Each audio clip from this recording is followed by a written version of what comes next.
Bienvenidos a un nuevo episodio de La Posta. Soy Sasha London y hoy estamos con una referente del arbitraje internacional y argentino. Con ustedes, Soledad Iparraguirre. Hola. Bienvenida, Sole. ¿Cómo Gracias, estás? buen día. ¿Cómo estás? Bien, Muy ¿y bien, vos? por suerte. Gracias por invitarme. Gracias por venir. Bueno, un placer. Vamos a empezar con un ping-pong. Bueno, dale. Un jugador o jugadora que te dio placer arbitrar. Uy, a ver. Bueno, muchas. Sería un poco ingrato, un poco injusto porque la verdad que muchas. Maripi Hernández.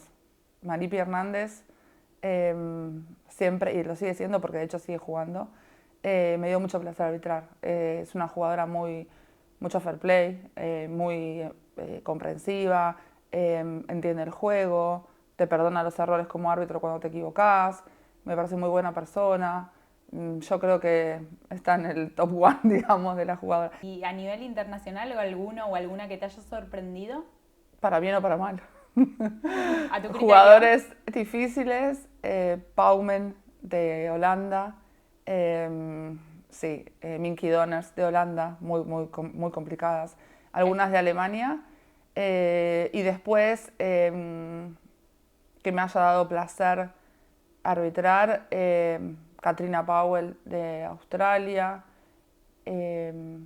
alguna otra que alemana, y estoy pensando, y Janet Hofman de Holanda, que fue ahora es técnica, creo que está en India o no me acuerdo en qué país está en este momento, y ganó la medalla de oro en Beijing 2008 y bueno, sí, jugadoras así que puntualmente por alguna circunstancia me sorprendieron, por ciertos gestos sobre todo. Por ejemplo, ¿qué de cada una de ellas dos que nombraste? Por ejemplo, que me haya mandado un mail después de los Juegos Olímpicos de Beijing, después de la final, y a Carolina también, dicho sea de paso, diciendo, sí, mail personal, diciéndonos que gracias a nuestra calidad de arbitraje ellos habían podido desplegar su juego y todo lo que habían entrenado durante un ciclo olímpico y que más allá de que habían ganado la medalla de oro, gracias a nuestro arbitraje ellos pudieron lograr su objetivo. Digamos, me sorprendió porque podría no haberlo hecho, podría haberlo pensado, pero no necesariamente tenía que sentar a escribirse un mail personal y mandarnos un mail a Carolina y a mí. Y es un gesto, sobre todo a nivel internacional, donde los jugadores, la verdad que muchos de los árbitros no le importan, y me pareció como muy loable de su parte.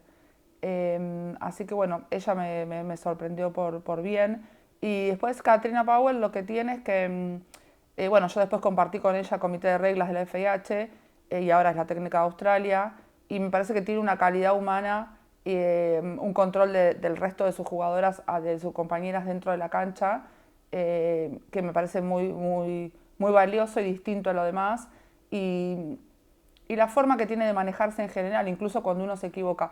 Mira, una de las cosas que para mí hace la diferencia de los jugadores es cómo toman o cómo valoran el tema de que si vos, por ejemplo, te equivocás y pedís disculpas, por supuesto, la capacidad que tienen de aceptar eso durante el partido como parte de las reglas de juego y de seguir adelante, sin que haya quedado como un resquemor o una situación con el árbitro, ¿entendés? Entonces, me parece que eso hace la diferencia. Algunas jugadoras por ahí se quedan tildadas con una cosa que uno se equivocó, porque uno es humano y se equivoca, y después es como que durante el partido no lo pueden revertir, ¿viste? O sea, ya les quedó como un rechazo hacia el árbitro, una bronca hacia el árbitro, y no lo pueden revertir. Y hay otras jugadoras que me parece que tienen esta capacidad y que entienden que uno es un ser humano y se equivoca, y me parece que está bueno, que marcan la diferencia. El tema de la frustración del jugador es una de las cosas que el árbitro más tiene que estudiar en el tema de todo lo que tiene que ver con la preparación psicológica del árbitro, porque si bien todos estamos a un montón de pulsaciones, entiendo que los árbitros un poco menos que los jugadores, por más que arbitres un nivel muy rápido, la realidad es que yo entiendo que para el jugador vos estás entrenando 2, 3 estímulos o 3 veces por semana, entrenás un montón, pagás un montón de plata por jugar hockey, dejas un montón de cosas de tu vida para hacer eso, que lo elegís. Yo también elijo ser árbitro, pero la realidad es que cuando el árbitro se equivoca, obviamente se genera una frustración, que es que, bueno, yo no pude lograr esto porque el árbitro se equivocó. También yo podría decirte algo que piensan algunos árbitros, es, bueno, los jugadores a veces están frente al arco con el arco vacío y la tiran afuera, y yo en eso no tuve nada que ver y eso también lo frustra. Sí, es cierto, pero no depende de una decisión de uno como árbitro, depende de sus propias habilidades o de una cuota de suerte. Entonces yo pienso, esto siempre lo pensé, lo estudié y me preparé desde el punto de vista de la psicología deportiva para entender lo que es la frustración del jugador, así como también lo que es la frustración del árbitro y la recuperación del error, porque la recuperación del error, la frustración y la recuperación del error en el árbitro es una de las cosas más difíciles de manejar durante un partido, y los tiempos que uno tiene para recuperarse después de que uno identifica que cometió un error.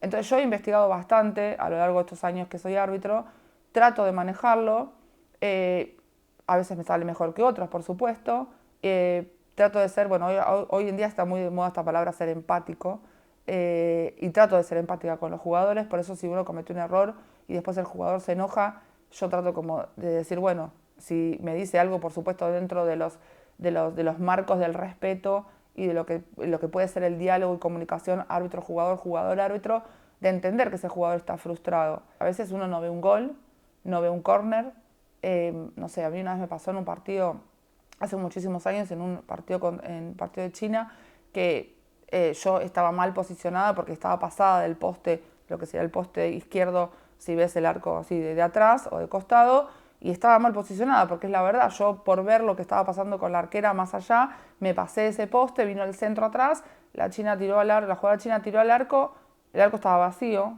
desde mi lado me pegó en el pie y se fue por el tiro la línea de fondo, con lo cual yo sin querer evité un gol. Wow. A ver, sí, y hay que recuperarse de eso en un partido y seguir como si nada hubiera pasado, ¿entendés? Y eso uno se tiene que preparar, yo pienso que si lo hace seriamente, se tiene que preparar psicológicamente para poder recuperarte de esto.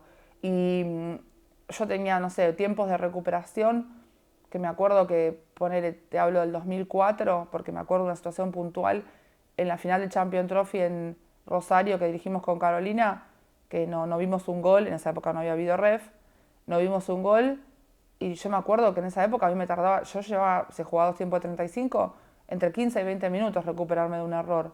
Entonces yo entrené para bajar esos tiempos de recuperación del error y la frustración. Y bueno, por ahí hoy si me pasa estoy más o menos en 3 minutos, o sea que me llevó, 20 años bajar 15 minutos. Pero bueno, en esas dos situaciones, por ejemplo, la primero que pega en tu pie y se va, ¿qué se cobra ahí? Salida, porque la tocó el árbitro y el árbitro es un poste. Perfecto. Lo dice el reglamento. Súper frustrante. ¿Y las jugadoras? Mira, yo creo que tuve una cuota de suerte, sin que esto suene mal, porque era China. Y China tiene una conducta en general, por un tema cultural, de cero protesta. Mucho respeto. Y mucho respeto. Y no sé si ni siquiera llegó a reaccionar a jugar. Yo me di cuenta después, porque ni siquiera me di cuenta que me había pegado en el pie, porque no sentí la bocha. Y dije, qué raro que la tiró afuera. Cuando vi el video, había sido yo. Te soy honesta, yo no sentí que me había pegado en el pie, que me había rozado en el pie. Y después todas medio como que se reían en el torneo y me decían, ay, ¿cómo te sentí después lo del partido, de lo del gol de China, el no gol de China? Y yo decía, ¿de qué me hablan? Porque en ese momento dije, qué raro que la bocha se como que tomó otra dirección y se fue y que le erró al arco. Veo el video y me ha pegado a mí en el pie, en el costado del pie, y se ha ido por la línea de fondo. Claro, y entendí lo que me decían todas mis compañeras, ¿no? Y yo dije, uy, Dios, ¿cómo me recupero de esto? Como que en el momento me pareció raro, pero no me di tanto. Por suerte no me di tanta cuenta porque creo que me hubiera tardado no sé cuánto tiempo en recuperarme. Y la China no me dijo nada, la verdad que no me dijo nada. Otro jugador, bueno, a ver, me pasó en la semifinal de Londres, 2012, Holanda, Nueva Zelanda, la semifinal de un Juego Olímpico, tiempo extra. Y la de Holanda va a tirar al arco y la de Nueva Zelanda le traba y era penal.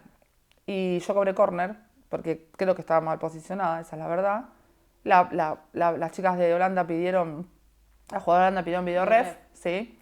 Y el video ref, el que estaba de video ref, que no vale la pena decir quién es, pero bueno, me dijo que era corto y era clarísimo que era penal. Era clarísimo que era penal. Las jugadoras holandesas saben muy bien el reglamento.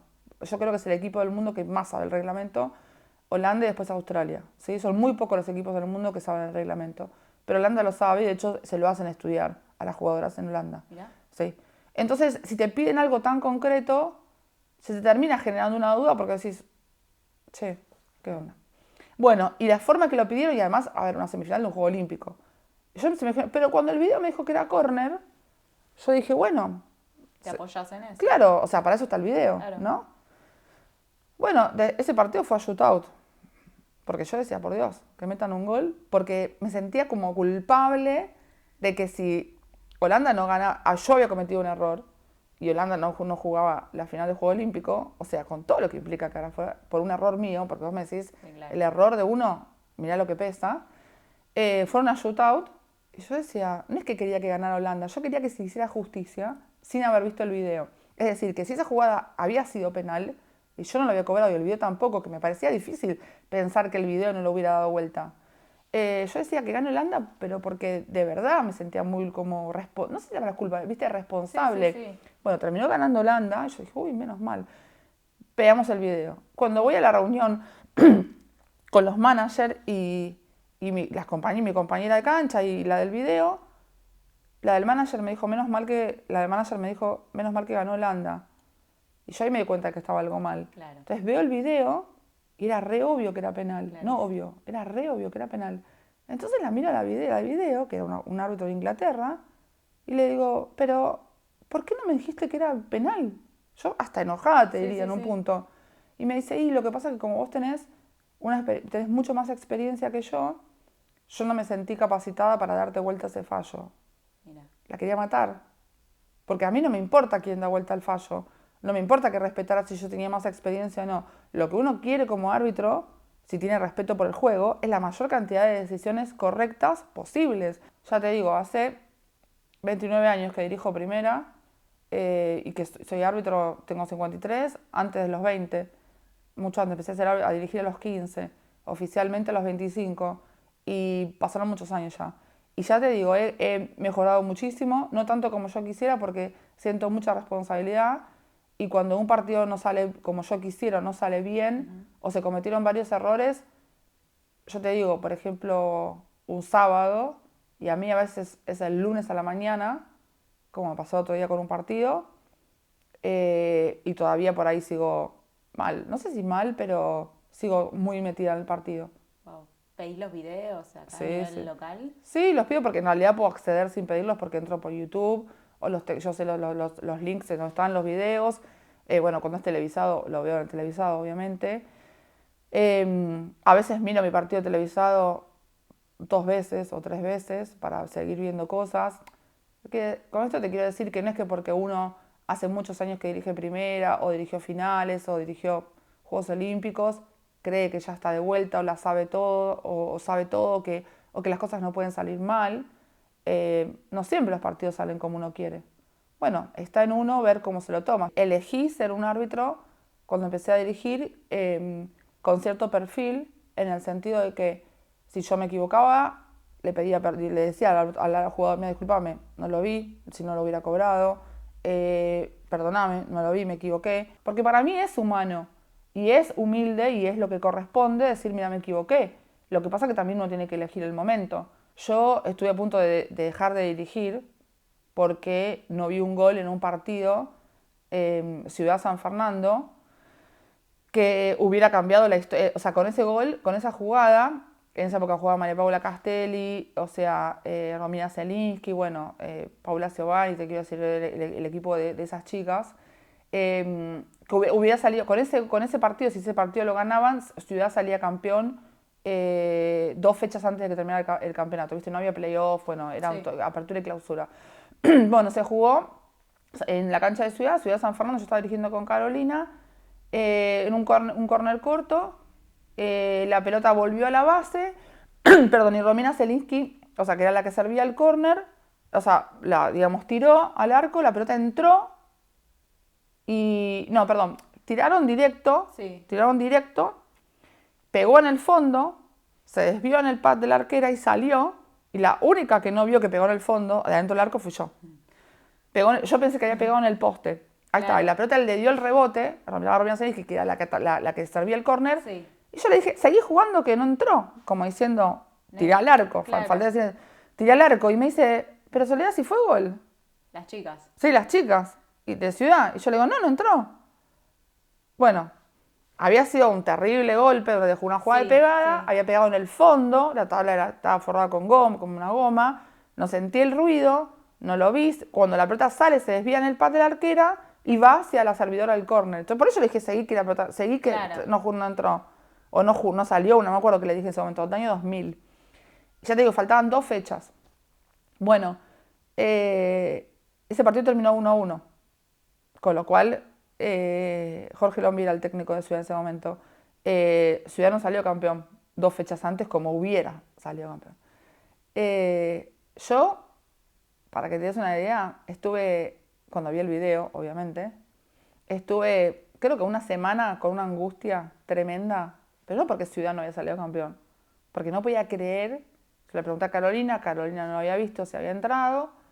Las chicas de San Fernando no decían nada, después con el tiempo uno se da cuenta, bueno, claro, no decían nada porque había sido gol, pero la realidad es que también no puedo dar un gol si yo no vi que entró la pelota, ¿entendés? Entonces, yo me sentía súper culpable de que no hubieran salido campeonas ese sábado por mi error. Después ellas jugaron en la semana un partido adelantado con Belgrano, le ganaron a Belgrano 2-1, mirá, te digo, hace 25 años y me estoy acordando de todos los detalles de la situación. Qué memoria. Ellas le ganaron a Belgrano un martes a un partido adelantado y con ese partido adelantado salieron campeonas antes que terminara el campeonato. Yo ese día sentí como una paz y dije, ay Dios, menos mal. Ya te digo, y no me pasó lo mismo con Holanda, no que quería que Ciudad saliera necesariamente campeón. No por un equipo en particular, no, sino es por la situación, a cómo me pegaba y a veces me pega el nivel de responsabilidad de un error. Y yo quería dejar de arbitrar. Yo quería dejar de arbitrar porque no, me daba cuenta de que no me iba a recuperar de esas cosas y que me afectaban mucho el resto de la semana, mi semana. O sea, yo trabajaba en esa época, bueno, en el Poder Judicial, o sea, tenía que en una fiscalía penal, te quiero decir, tenía cosas complicadas durante la semana. ¿Cómo eso pasaba? No podía salir del error, no podía concentrarme en mi trabajo. En un arbitraje que también tenía un hijo chico en ese momento, tengo 2, pero tenía un hijo chico. Claro. O sea, cosas que tenía que ocuparme y no podía salir de eso. Y lo peor fue cuando tuve que ir volví a dirigir Ciudad, porque me tocó al tiempo ponerle Ciudad St. Catharines en Ciudad, y yo me acuerdo que entré a Ciudad y no las podía mirar a las chicas. Y pese a que había pasado el tiempo y habían salido campeonas. Claro. Y no las podía mirar porque yo decía... ¿Y alguna se te acercó? Y sí, se me acercó, me miraban medio mal, pobres, pero pobres, claro. En el sentido, bueno, estaban enojadas. Y yo lo entiendo. Y estaba Mariana González Oliva también, bueno, y había varias de ellas. Y yo le dije, miren chicas, les pido disculpas, me equivoqué.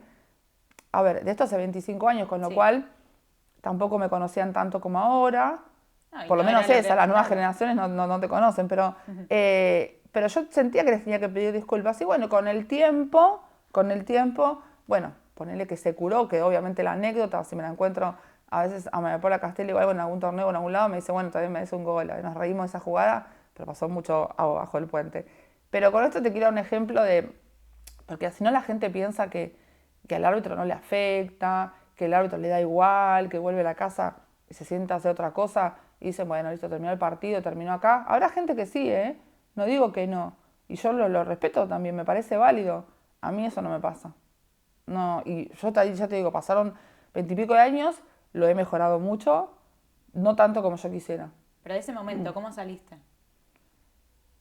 Y bueno, pensando, hablando con mucha gente que me quería, que me apreciaba, hablando con colegas, en mi familia, hablando mucho con mi papá. Mi papá, bueno, fue entrenador de rugby, jugador de rugby, árbitro de rugby, dirigente de rugby.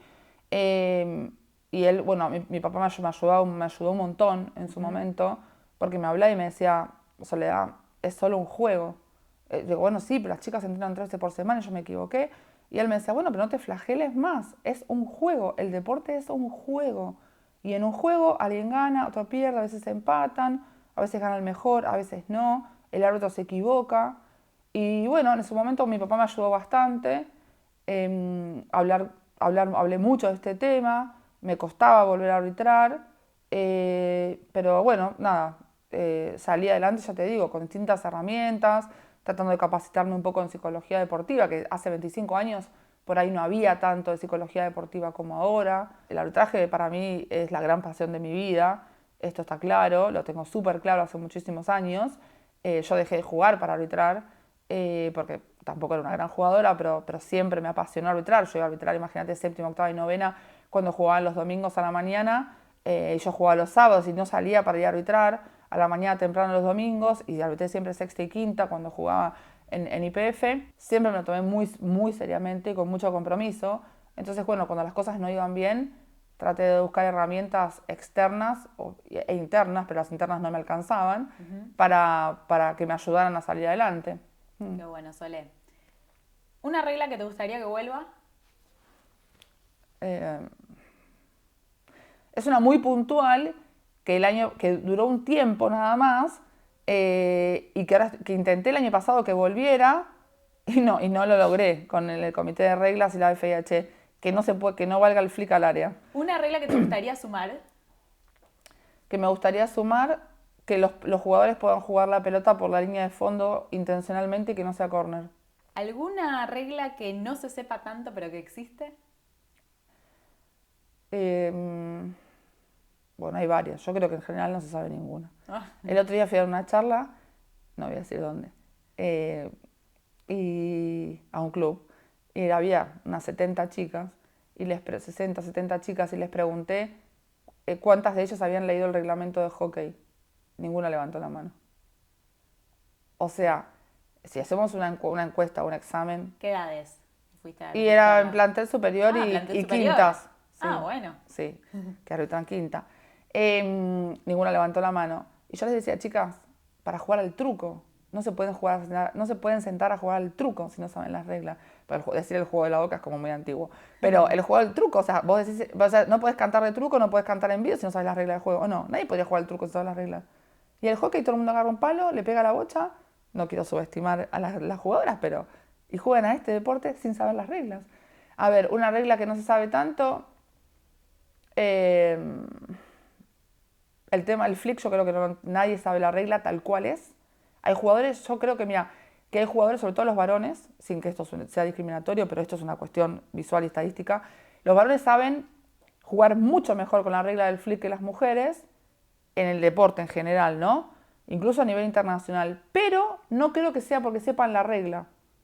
Creo que es porque lo entrenan mejor y entienden mejor cómo funciona la regla. Si vos le preguntás qué es lo que dice la regla, no lo saben. El otro día fui a dirigir un partido donde los técnicos son jugadores de primera, sí. Puedo decir cuál es. Y yo les dije, no, pero ahí no se puede interceptar. Sí se puede, me dice. Digo, no se puede interceptar, porque vos puedes interceptar otro que no es el receptor original siempre y cuando sea fuera de radio de acción del receptor original y sin generar peligro. ¿Y eso de dónde sale? Te digo, la regla 9.10. Ah, bueno, me dice, vos solo la sabés. Sole, lo más insólito que te pasó en una cancha es en un partido de River Ciudad. Yo estaba gritando con Federico Silva, creo que fue 2016, 2017. Sí, 2016, 2017. Una jugadora en la cancha de Circe, hacia el local River. Una jugadora hizo un cambio de Ciudad, cuando una jugadora, por lo de Ciudad, siempre con anécdotas con lo de Ciudad, tiró el cartón o el número para hacer el cambio, y cuando tiró el número para hacer el cambio, con ese número, que no era de plástico, le dio al timbre con el que se termina el partido. La chicharra, pero sí. en River tienen un timbre. ¿Y vos lo terminaste? No, yo no terminé, sonó, entonces la jugada atacaba a River, las jugadas de Ciudad se pararon porque nadie entendía, porque aparte iban como 4 minutos, entonces no, era imposible que hubiera terminado, ya había cuartos, creo que 2017. Y la chica de River tiró al arco y fue gol. O sea, vamos a decir, la pelota entró. Y había que decidir si ese gol quedaba o no quedaba y cuánto había impactado esa situación de que sonara el timbre por una situación inesperada, ni siquiera un error de un juez de mesa, ¿sí? Claro. Ni siquiera un juez de mesa, sino que una chica le pegó al timbre, o sea, tanta puntería con el borde del cartón del número. Y bueno, después de varias discusiones y situaciones que no estuvieran buenas, terminamos anulando el gol porque nosotros entendimos que las jugadoras de Ciudad se habían parado, y de hecho otras de River se habían parado cuando sonó el timbre, entonces no nos parecía justo. No sé si era reglamentario, pero no era justo. Y no siempre lo reglamentario es justo y no siempre lo justo es reglamentario. Entonces yo ahí fui por lo justo. y me parecía que no era justo y anulamos el gol. Bueno, vos dijiste que jugaste también. Ujú. ¿Cómo fue esa etapa tuya de jugadora? ¿Cómo eras vos con los árbitros en tu etapa de jugadora? ¿Y cómo fuiste? Dijiste, creo que arbitraste desde los 15 Sí, y a de los los 15, 25 ya sí. empezaste Sí. de manera profesional. ¿Cómo fue toda esa etapa? Mira, yo empecé a jugar al hockey a los 12 años, más o menos, porque mi papá en mi casa era primero el deporte y después el resto de la vida. Y mi papá, una de las cosas que más le agradezco en la vida es que nos haya obligado a hacer deporte a todos. Nosotros somos 5, bueno, éramos 5, uno de mis hermanos falleció, pero que era árbitro de rugby. Y salvo mi hermana que hizo muy poco tiempo equitación, todos los demás, mis hermanos los 3 jugaron al rugby, después uno fue árbitro y yo al hockey.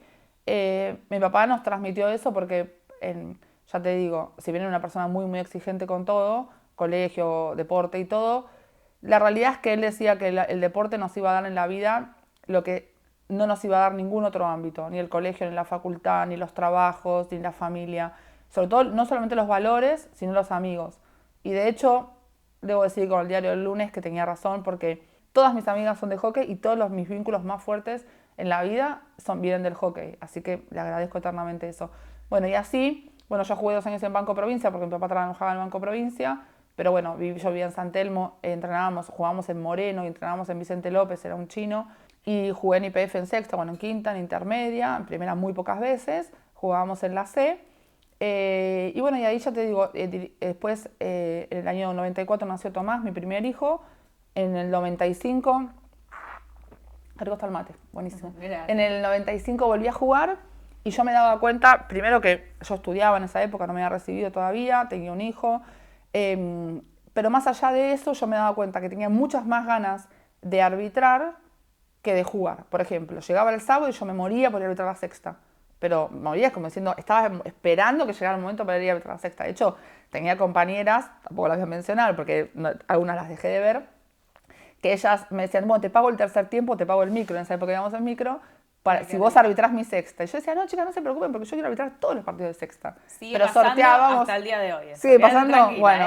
Entonces me decían, no, no te pago porque en una época sorteábamos y había algunas que no les gustaba arbitrar. Entonces decían, no, no te pago el tercer tiempo, te pago el micro. No, yo te arbitro gratis porque bueno. Y me iba todos los domingos a la mañana a arbitrar séptima, octava y novena. No, estaba como muy loca. Yo sentía que mi vocación por el arbitraje era mucho más fuerte que jugar. Sumado que se me complicaba entrenar, pero la verdad es que era que yo ya tenía todo mi foco puesto en arbitrar. Empecé en el 96 a arbitrar. Me acuerdo mi primer partido fue Cita Sac de Lomas en primera C. En ese momento había, creo que hasta la E, no me acuerdo, o F. Y bueno, ahí empecé, dirigí un par de fechas en la C, después bajé un poco a la E, me parece, y al toque me pusieron, yo lo pienso y digo, qué locura, ¿no? En la B y terminé dirigiendo la A ese año. Y bueno, y ahí fue mi primer torneo internacional en enero del 97 en Chile. Vos también sos abogada. Uh-huh. Entonces, ¿qué cosas podés trasladar o si usaste herramientas que pudiste trasladar de tu carrera a la cancha o de la cancha a tu carrera? A ver, bueno, básicamente el conocimiento de las normas y de las reglas para mí es como un punto inicial, una premisa, una cuestión, digamos, como decir, fundamental en una cancha sabiendo todas las reglas. Es como yo quiero agarrar un caso y no sé lo que dice el código. No podría, digamos, asesorar a un cliente si no sé lo que dice el código, si lo que dice la ley lo ampara, lo beneficia, lo perjudica, cuál es su situación. Bueno, esto es lo mismo. Sí. Para mí saber el reglamento, yo sé todo el reglamento y no lo digo por saber, la verdad, sé hasta los números de regla, pero porque me parece fundamental porque es parte de mi trabajo, más allá de que el arbitraje es un hobby para mí, es la gran pasión de mi vida, no deja de ser una herramienta de trabajo, yo me lo tengo que tomar seriamente como trabajo, entonces no puedo ir a la cancha sin saber las reglas. Así que decidí empezar en la profesión de cero y tener un trabajo independiente para poder viajar a los torneos.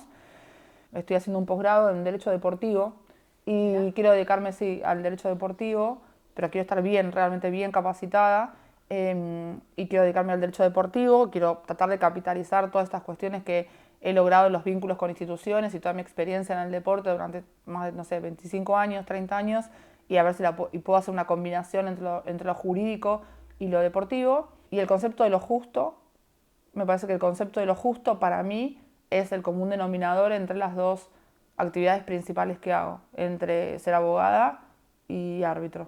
Para mí es lo más importante. Y mi primer mundial fue en el 2002. O sea, yo fui a 4 mundiales, el 2002, Perth 2002, Madrid 2006, Rosario 2010 y La Haya 2014. Y después fui como árbitro a los Juegos Olímpicos de 2004 en Atenas, 2008, Beijing, 2012 en Londres y 2016 en Río, donde me retiré. Así que bueno, hice toda mi carrera así. Qué carrera, ¿eh? Sí, la verdad que sí. Sí, y casi 200 partidos internacionales. La verdad que nada, una de las cosas más lindas que tuve en la vida, que obviamente, como decía mi papá, el deporte me dio la posibilidad de ser muy feliz, lo cual estoy muy agradecida. Después de que me retiré en el 2016, empecé mi carrera como manager. Y bueno, ya fui a los Juegos Olímpicos de París el año pasado y al Mundial de Varones en el 2023 como manager. Estoy como uno de los 4 managers de la Pro League, o sea que sigo súper involucrada en el tema. Y bueno, la carrera fue así, fue con mucho esfuerzo, compatibilizando trabajo con una profesión bastante exigente, sobre todo cuando me fui a la parte independiente, que no tenés un sueldo fijo. Y bueno, mi papá falleció en el 2014 y hasta el 2014 me cubría mucho cuando yo no estaba, audiencias o situaciones o escritos, contestaciones de, no sé, de demandas.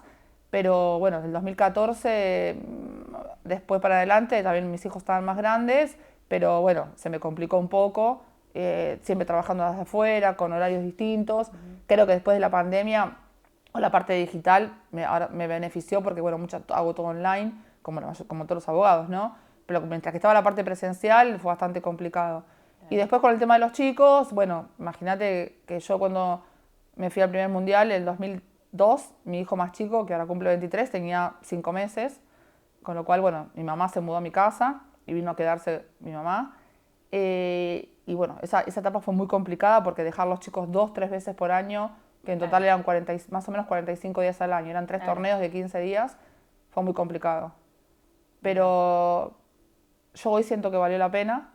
En el momento, ya te digo, fueron 20 años, desde el 97 hasta el 2016 inclusive, de mucha dedicación y además entrenar. Entrenar era muy complicado, porque esto es una actividad amateur. Yo no sé si todos saben, pero ser árbitro internacional es una actividad gratuita. O sea, nosotros no cobramos por dirigir afuera.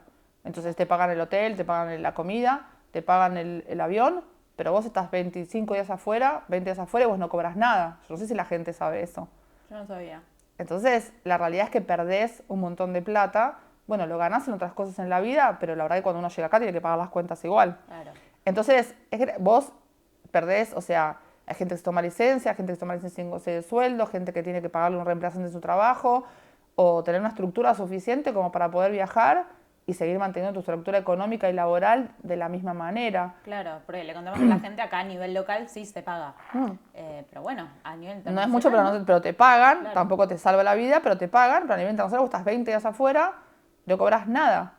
O sea, te dan para comer, pero por ejemplo, te dan 60 euros para comer, que está bien. Si tenés una Pro League en Santiago del Estero, 60 euros, por lo que cuesta el euro, en Argentina es mucho. Pero vos vas a países como Holanda, Bélgica, Alemania, digamos, no te queda nada, porque realmente lo gastas en comer, almorzar, cenar, vendar, no sé, lavar la ropa, lo que fuera. En una época comprar las tarjetas de teléfono, cuando no había WhatsApp y no había celulares, pero bueno, y no ganás plata. Entonces son 20 días de tu vida y además entrenar, porque ya te digo, si bien hoy los requerimientos físicos son mucho más altos de cuando yo dirigía, imagínate que hoy están las mujeres en un yo-yo de 19 y los varones, en los que saben del tema, en un yo-yo de 22, los árbitros, ¿no? Y los sprints y todo eso, o sea, son a nivel jugador seleccionado, ¿sí? Honestamente, Wow. Los test actuales son a nivel jugador seleccionado. Cuando yo dirigía no era tanto, pero sí estaba el VIP test y vos tenías que pasar y entrenar. Yo me acuerdo de, no sé, por decirte, ponía el pollo en el horno y salí y decía, bueno, 1 hora y cuarto, me iba a correr, yo vivía en Vicente, en La Lucila, me iba a correr a la Quinta de Olivos, volvía, o no sé, volvía, ya estaba la comida lista, los chicos bañándose, o de repente a la mañana los dejaba en el colegio, uno en primaria, otro en secundaria, me iba al río, corría, entrenaba, hacía el VIP test, practicaba, bueno, después iba a natación, volvía, era así 3 veces por semana y yo durante 10 años dirigí sábados y domingos, dirigí damas y caballeros. Entonces dirigí 4 partidos por fin de semana durante 10 años y trabajando toda la semana, con lo cual fue muy exigente y no tener, no te quiero decir no tener vida, porque para mí eso era vida. Era la vida que yo elegía y la volvería a elegir. Pero es casi no sociabilizás, muy difícil ver a tu familia, el tiempo de pasar con tus hijos, y es gratis. O sea que es 100% pasión. Y la verdad que también pienso que hay que ser muy fuerte de la cabeza porque es una actividad bastante ingrata ser árbitro. Depende cómo uno lo viva, pero no es fácil. Entonces vos tenés la hostilidad de la gente, la hostilidad de los técnicos, la frustración de las jugadoras. Bueno, en esta época que estamos viviendo ahora, ni quiero hablar. Pero bueno, la época hace 10 años creo que era en algún punto otra historia, no estaba tan hostil como ahora. Era un poco más ameno ir a arbitrar. Problemas hubo siempre, pero era un poco más ameno que ahora. Entonces, bueno, estaba toda la situación esa y vos haciendo, entrenando y dejando todo. Lo que pasa es que a nivel internacional es cierto de que se viven con otros códigos, el nivel de protesta es otro, no tenés la presión externa, no la presión de los jugadores, no tenés la presión del público que te dice de todo, te reputea, viste, todo eso, no. Los técnicos tienen otra conducta, si pasan la línea los controla la mesa de control. Entonces se manejan otros códigos con los cuales vos no tenés que lidiar como en el torneo nuestro. ¿Cómo se prepara un árbitro? ¿Vos cómo preparás los partidos antes? ¿Cómo? ¿De qué manera? Si en los internacionales tal vez un poco más, o no sé, el sábado te toca un partido del Metropolitano, ¿lo estudiás? ¿Estudiás a las jugadoras, las conductas de las jugadoras o vas y resolvés? Mira, a nivel internacional yo lo que hacía, porque son como dos cosas distintas, en el sentido de que, bueno, a mí acá, no es que no te voy a decir me resulta más fácil, pero la verdad es que yo conozco a todos los equipos. Sí hay un recambio generacional, wow, importante, que a veces llego a la cancha y digo, ay, no conozco ninguna, ¿qué pasó? ¿Estas chicas cuándo empezaron a jugar?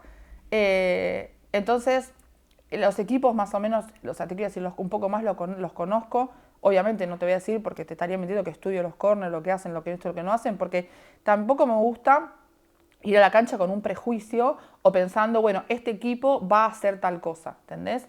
Por ejemplo, otro día en un partido una chica me dijo, mira, te podés fijar porque en el córner la de la segunda base viene y a propósito bloquea a la arquera. Y le digo, pero si no tuvimos ningún córner en el partido, ¿cómo? Porque era el primer córner del partido. ¿Por qué me decís eso? Pero bien, le dije. Me dijo, no, porque lo vimos en los videos. Ah, bueno, ok, listo, voy a prestar atención, le dije. Entonces, yo entiendo que los equipos hacen todo ese análisis de video y esa técnica, que sería un poco asimilable a lo que vos me decís. Yo eso no lo hago, pero porque además no quiero ir a una cancha pensando que este jugador va a hacer tal cosa.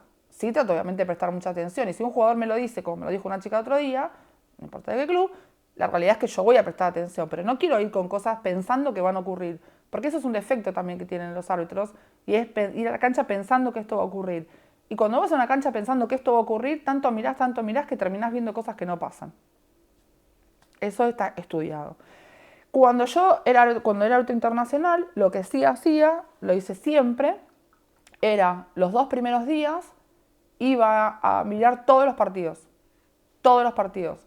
Entonces, no, más allá del que me tocaba a mí, por supuesto, entonces iba y decía, bueno, por ejemplo, no sé, Alemania, por decirte, a ver, juega, sale con 3 defensoras, tantos en el medio, que esto, que lo otro, que esto, que lo otro, bueno, después cambian de táctica así que yo, no sé, Holanda hace tal cosa, Australia hace tal cosa, no sé, estudiaba los equipos.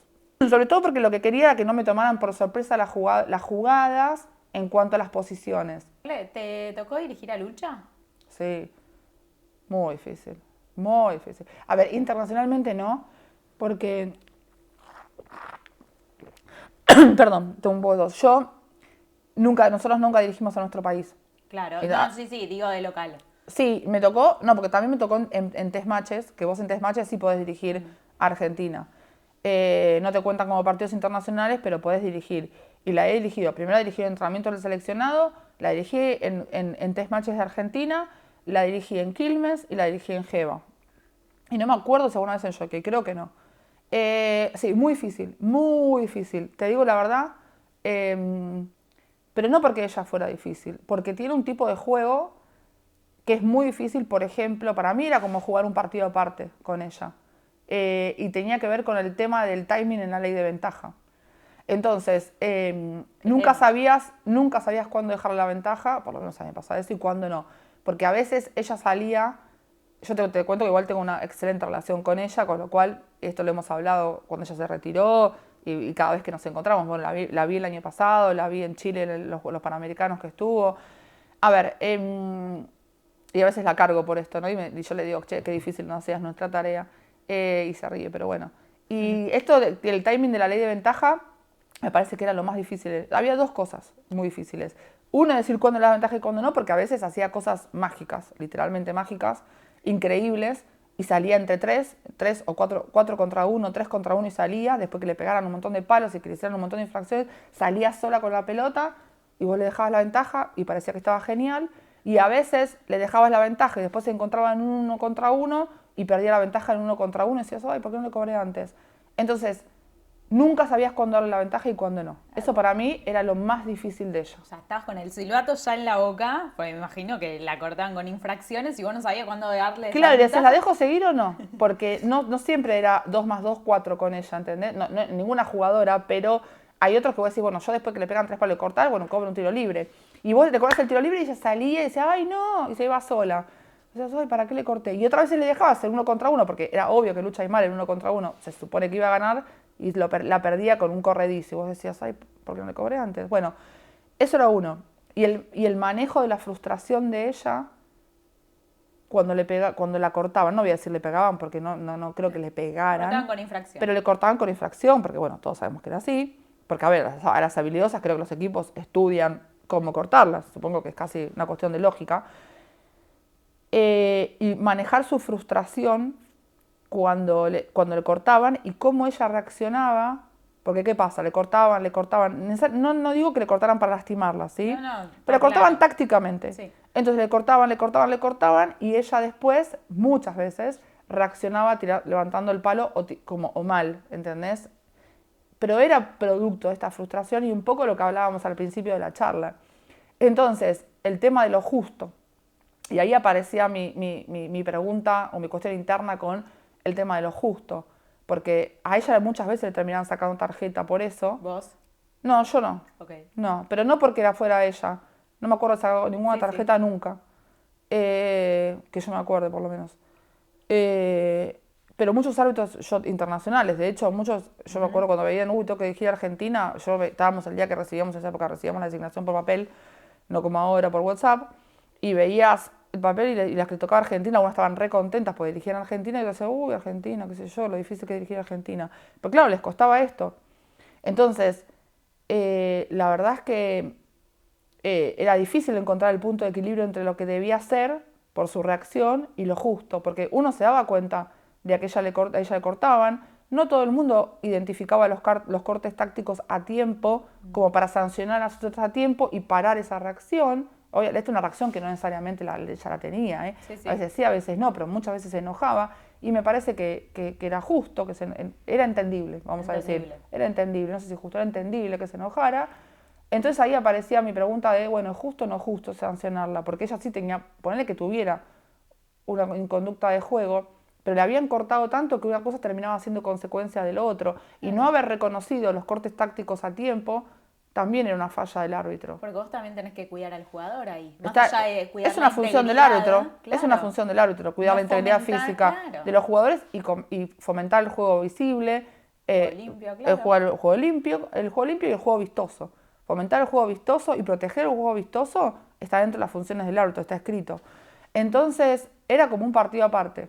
¿Cómo se genera una regla nueva? ¿Cómo se debate si está bien o está mal? Porque sabemos que el hockey está en constante cambio el reglamento. No hay un proceso establecido en el sentido de cuándo aparece una regla nueva, que vos decís, bueno, este es el protocolo. Y eso surge a raíz de los errores o de las cuestiones que vos vas viendo y las cosas que pasan en los torneos y los feedback que se le pide a jugadores, a capitanes, técnicos, jefes de equipo. Hay muchos factores externos que yo no sabía que existían, que influyen en las reglas. Propuestas que vienen o de distintos países o del comité de reglas. El comité de reglas de la FIH tiene un representante de cada continente, como todos los comités, y un presidente que no necesariamente que puede repetir el continente, no ocupa un lugar por continente. Y tiene un secretario que es un empleado de la FIH. Entonces, hay propuestas, tenemos reuniones constantes. El año pasado mandamos 7 cambios de propuesta al comité ejecutivo de la FIH. Y previo a pasar al comité ejecutivo de la FIH tuvo una reunión con los 12 técnicos, en 12 de mujeres, 12 de varones, de la Pro League, para ver qué pensaban de eso. Entonces, la realidad es que los técnicos de la Pro League dijeron que no estaban de acuerdo, que no les parecía y que solamente aprobaban una regla. que era el tema del flick, que ahora es una regla que está a prueba en la Pro League, que yo pienso que va a quedar el año que viene, y que es que cuando el receptor original la toca, ya el otro, siempre y cuando está a 5 metros, se puede acercar. Claro. ¿Bien? Sí. Eso está en práctica en la Pro League, pero no en los restos de los torneos. Cosa que a mí tampoco me parece. Se están jugando 2 torneos internacionales con distintas reglas. Para mí, un deporte que es extremadamente complicado con respecto a las reglas, tiene mucha cantidad de reglas en cantidad, no solamente en complejidad, con relación a otros deportes. Un deporte donde la gente no sabe las reglas, nosotros haciendo eso, no estamos fomentando que se sepan las reglas. Te voy a mostrar algo. Sí. Que quiero que me digas si sabías que existía. Sí, claro. Sí, es un meme, ¿cómo se llama? Un sticker. Un sticker. Sí. Bueno, en realidad sí, claro. Pero no sé, cuando vos me decís no sé si sabía que existía, no sé entre quiénes, porque a ver, yo lo tengo en mi grupo de amigas, en un grupo donde, bueno, en un equipo donde jugaba a veces, que somos todas abogadas del Colegio de Abogados de San Isidro y lo usan siempre y dice, en realidad dice, bueno, vamos a calmarnos cuando hay una discusión de algo o una discusión jurídica, algo, ponen esto, vamos a calmarnos. Sé que existe un grupo de árbitros, sí, sé que existe, no sabía que estaba en otros grupos, pero sí sé que existe. ¿Lo usás? Un montón. Esta soy yo. En realidad, bueno, ya está, no tanto. Es bueno, yo diría, bueno, ya está, o vamos a calmarnos, así, chicas, cálmense un poco. Sí. Chicas, cálmense un poco, todo el tiempo. Esta soy yo, es mi ADN 100%. Sí, es así. Qué gracioso. Yo también lo tengo, hay uno que tiene una amarilla, con una remera amarilla. Sí. También lo tengo. Lo tengo en mi teléfono. ¿Con algo escrito o solo vos sacando la los brazos así, vamos a calmarnos. Y es un poco también tu lema, ¿no? Y más es allá una de forma... impartir justicia, de calmar y de llevar tranquilidad a todos los agentes y actores del juego. Mira, yo creo que tiene que ver con mi estilo de arbitraje y con una cuestión de lo que me caracteriza de cómo controlar el juego. A veces funciona, a veces no funciona. Pero sí, soy yo 100%. Sí, sabía que existía. Espectacular. ¿Estás de acuerdo que se fomenten los clubes que se arbitren las inferiores o que las propias jugadoras de primera, plantel superior o mismo en quinta empiecen a arbitrar las categorías menores? No. A ver, yo lo que creo es que hoy, con el nivel de juego que tenemos en Argentina, de sexta para arriba, tendrían que todos tener árbitros oficiales. A ver, la palabra fomente me hace ruido en ese sentido. Si la pregunta es si me parece que está bien que se fomente, sí, que se fomente, pero creo que el nivel de juego merece, y el nivel de competencia que hay, de competitividad, merece árbitros oficiales. Entiendo que de la séptima para abajo, y la séptima hasta ahí te diría, depende del nivel, sea arbitrada por jugadoras. Lo que pasa es que el problema que tenemos es que las jugadoras no saben el reglamento. Entonces, si vos me preguntás, y a las pruebas me remito de los cursos, de las charlas en clubes que he dado este año, ¿cuánto le suma a la jugadora? A la mayoría de las jugadoras no les gusta arbitrar. Entonces yo siento que a ellas no les suma a nivel personal nada ser árbitro. No saben el reglamento, entonces al partido no les suma porque no aplican las reglas que tienen que aplicar. Entonces una jugadora que está en séptima, no sé, entrena 3 veces por semana, hace un montón de esfuerzo y cuando llega el sábado no puede hacer lo que practicó porque el árbitro no le aplica la regla. Entonces, no me parece que sume, me parece que lo hacen a desgano. Lamentablemente creo que no hay un compromiso de parte de las jugadoras del plantel superior para ser como solidarias y esta cosa de relación de pertenencia con las categorías menores y colaborar. Entonces entiendo que está bien que se fomente, me parece que los resultados no son buenos, que no es lo mismo. El espíritu de la idea está bien, los resultados actuales no son buenos. Y en base a eso, ¿esto aplica a esas jugadoras que hablas, para jugadoras en general, para colegas tuyos o para algún interesado o aficionado? 5 consejos a la hora de arbitrar, por Sol Iparraguirre. 5 consejos a la hora de arbitrar. Primero, saber el reglamento.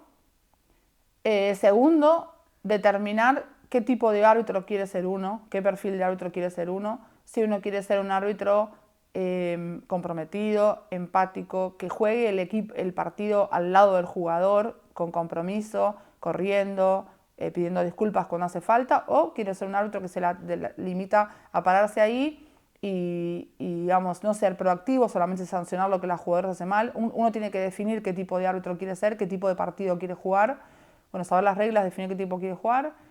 Entrenarse mucho, no solo desde lo físico, desde lo visual. Por ejemplo, el tema de las medidas de la cancha. Yo lo que veo es que nadie entrena medidas de la cancha. No se sabe, los árbitros no saben, o la gente en general no sabe, por ejemplo, cuántos son 5 metros. Eso se entrena con conos, se entrena con metros, se entrena corriendo. O sea, no saben cómo calcular cuándo un jugador recorre 5 metros o no antes de entrar al círculo, en los tiros libres. Bueno, entrenamiento visual, entrenamiento físico y entrenamiento de psicología deportiva.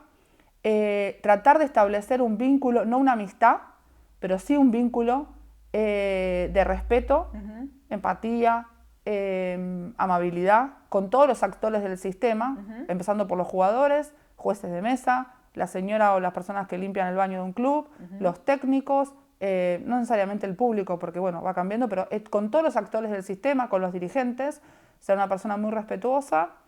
Y quinto, ser un buen compañero con tu colega el fin de semana que te toque y saber cuál es el rol que uno ocupa ese sábado en esa cancha, en ese partido determinado. Para mí la relación árbitro-jugador y jugador-árbitro y la comunicación es la clave del arbitraje. Amén de saber las reglas, porque yo parto siempre del punto que para ser árbitro hay que saber las reglas. No consigo ser árbitro sin saber las reglas, pero bueno, eso sería para mí condición sine qua non, uno, saber las reglas. Dos, el tema de la comunicación, hablar con el jugador, poder vincularte con el jugador, ya te digo, no construir una amistad, con una cuestión de respeto durante los 60 minutos que dura el partido, para mí es la clave del arbitraje. Bueno, ¿qué le dirías a los jugadoras o jugadores en general? Vos como árbitro, qué mensaje te gustaría bajarle a los jugadores jugadoras? Así, que se diviertan, que traten de hacer su juego, que nosotros con los árbitros vamos a dar lo mejor de nosotros para que a ellos el partido les salga bien y que tengan un buen partido. ¿A los entrenadores? Que traten de tener una conducta controlada dentro de los bancos de suplentes, que se limiten a darles instrucciones a sus jugadoras y que los árbitros cometemos errores que a veces no podemos corregir. ¿A los familiares o al público en general? Que no protesten sobre cuestiones que no saben las reglas, porque los padres saben menos las reglas que los jugadores y que los técnicos, con lo cual yo lamentablemente escucho todo el tiempo todo tipo de quejas cuando hay un desconocimiento de las reglas increíble. ¿Y a tus colegas? A mis colegas, que sean serios, que sean más profesionales, que sean más comprometidos, que estudien el reglamento, que nunca piensen que se la saben todas, que nunca dejen de aprender, que traten de construir buenos vínculos con los jugadores y que traten de ser respetados por todos los actores del sistema. Árbitro internacional por muchísimo tiempo, sos una de las mejores árbitras argentinas e internacionales, también considerada entre, bueno, imagino los mismos colegas, pero las jugadoras también, o sea, transmitís ese respeto y ese talento. Gracias. Sobre todo. Te retiraste en Río, en los Juegos Olímpicos de Río. Seguís arbitrando a nivel local. ¿Por qué seguís arbitrando? Porque es la gran pasión de mi vida. Me siento muy feliz arbitrando. O sea, a mí me hace feliz arbitrar. Me hace feliz seguir siendo parte del sistema. Me gusta arbitrar una octava, me gusta arbitrar, no sé, cualquier categoría, no importa la división en la que tenga que ir.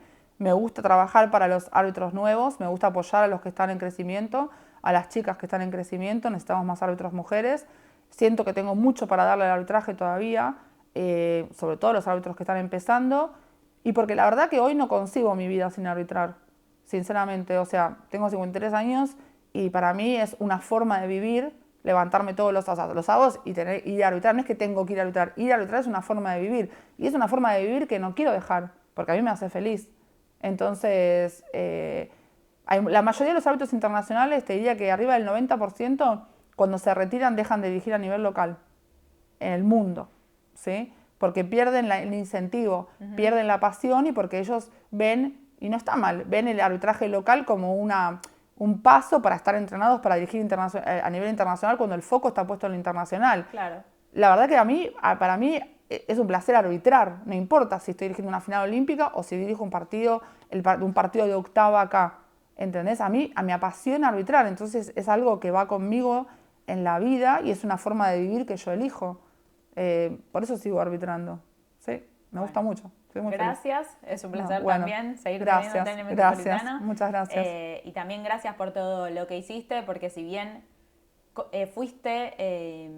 coincidiste con el tiempo, con el gran auge que tuvo el hockey argentino, sobre todo a partir de los 2000, vos también fuiste parte. O sea, y eso Gracias. también me parece que debe ser reconocido y nada, que te quedes con eso también me parecía una buena devolución. Bueno, Así que muchas gracias, gracias de verdad. por venir y espero que te hayas sentido cómoda. Sí, por supuesto que sí. Gracias a ustedes, en serio.